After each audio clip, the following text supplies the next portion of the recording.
Ladies and gentlemen, Loki here, back at it again with another YouTube video. My cam's not working right now for VTube Studio, and again, if you watched my last video, I lost my phone. So I should be getting another phone this weekend, and it has VTube Studio bought on it, so that way I'll be able to just stream it through my phone with VTube Studio, and it won't be as demanding on my PC. But yeah, it's just not working right now. So we're just gonna go over this new Prydwen tier list. I heard there's a lot of controversy. I see one immediately that I don't necessarily agree with right now, but they will move down in the future. But we will talk about all of that.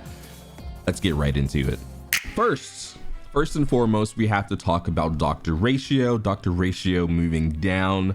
I completely actually agree with this. I do believe he's on the same level as Young Lee, but I don't believe he's on the same level as Acheron.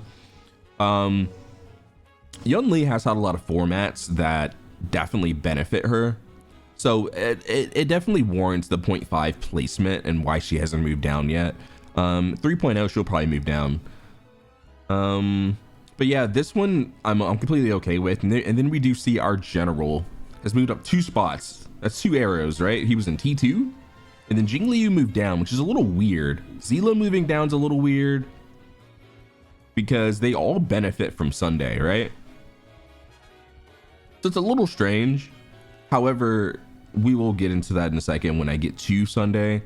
Lynx moves down, deserved. And then Misha moves down. We haven't had a lot of ice weakness other than like the banana demic. I think you can use Misha against that. I saw some recommendations for that, but again, I think I have the character like E1 or something, so I wouldn't even use them over like. I use Firefly Lingsha against the banana demic, but I'm pretty sure that's mostly Rappa's playground. The banana demic boss is going to get absolutely handled by Rappa and Fugue together. But yeah, that's it for that section. Rappa in T1, was that a move? Did she move down?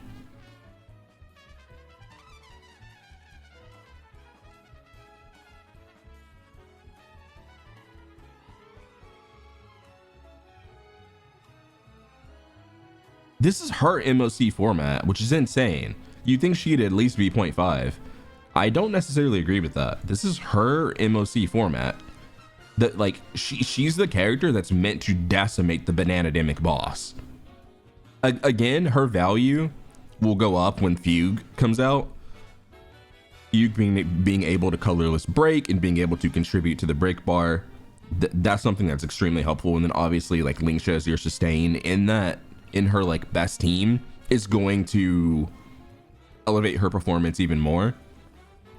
But seeing her in T1's a little odd to me. I definitely think she's at least 0.5, if not T0 in this format, because this MoC is meant for this format, right? The 5 million banana demic boss, 2.7 million Svarog, or 2.1 million, somewhere around there.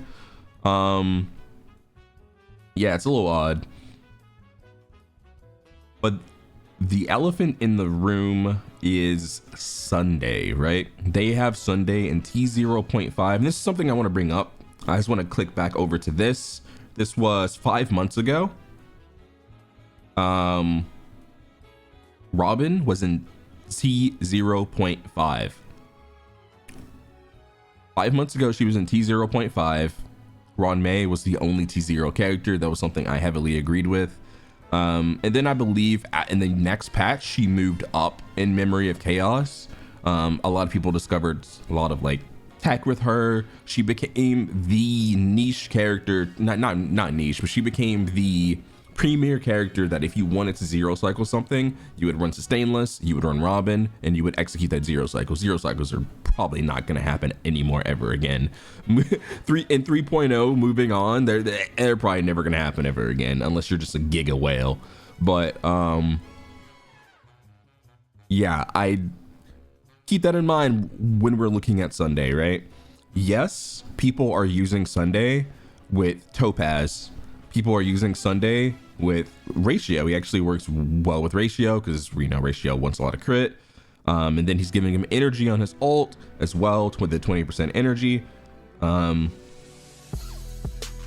Our general moved up 2 spots, but it's not enough to, especially with how, if you look at this man's scalings, right? His scalings are version 1.0 scalings.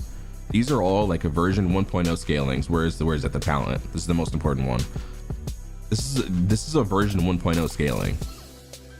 This scaling cannot keep up with 2.7, right? So there's only so much boosting you can do to Dr. Ratio. Yes, you can like one cycle with them on the Svarog side, sure, but I mean, he's just gonna move back down to 3.0. So like, it's especially if these bosses continue to gain more HP. But yeah, I completely actually agree with this placement, just because like people are using them with the Dan Hung and Bybiter Lune. Jing Liu going down when she can be used with Sunday is a little weird. I think she should probably move up to T0 or at least 1.5. But I can understand she's only like necessarily impactful against the Swarm boss. But yeah, this guy will go up to T0 and 3.0. He will 100%. Upon Aglia's release, he will go to T0 because he has to, right? He's literally meant to buff a Memo Sprite and the character that controls that Memo Sprite. But yeah, that's all I can necessarily say about that without getting into leaks. But like, that's just the obvious, right? He's meant for Memo Sprites. People are just kind of like throwing him in any teams right now just because we don't have Memo Sprite units. And that's why his value is 0.5 and not T0. Because he doesn't necessarily have the T0 units to bring out his true potential. And then the next one, which a lot of people, and I don't necessarily agree with this as well. So we have Adventurine, Lingsha. I do think Lingsha should move up, especially against the Banana Demic boss. This boss gets absolutely soloed by Lingsha. This like Lingsha's so good. She's so good. I think she has been undervalued for a while by Prydwen. So seeing her move up is actually a good change. But with her moving up, Huohuo moves down. And I don't know what Prydwen has against Huohuo, but like right now, I don't think she should move down. I mean, again, we've said it many times. She gives you energy. She gives you an attack buff, and she gives you pretty decent healing. However, I will say this. Now, I still think she's in T0. However, in 3.0, and this isn't leaks or anything, but I definitely think she will move down. Here's the reason why. This was even like, you can even gather this information from the live stream. With Memo Sprites, if you're adding another character to the squad, Huohuo's healing becomes very diminished, because if you look at how Huohuo's healing works, it's middle and adjacent, right? So if you're going against like the sand boss or something, you need a little bit of healing, you're screwed.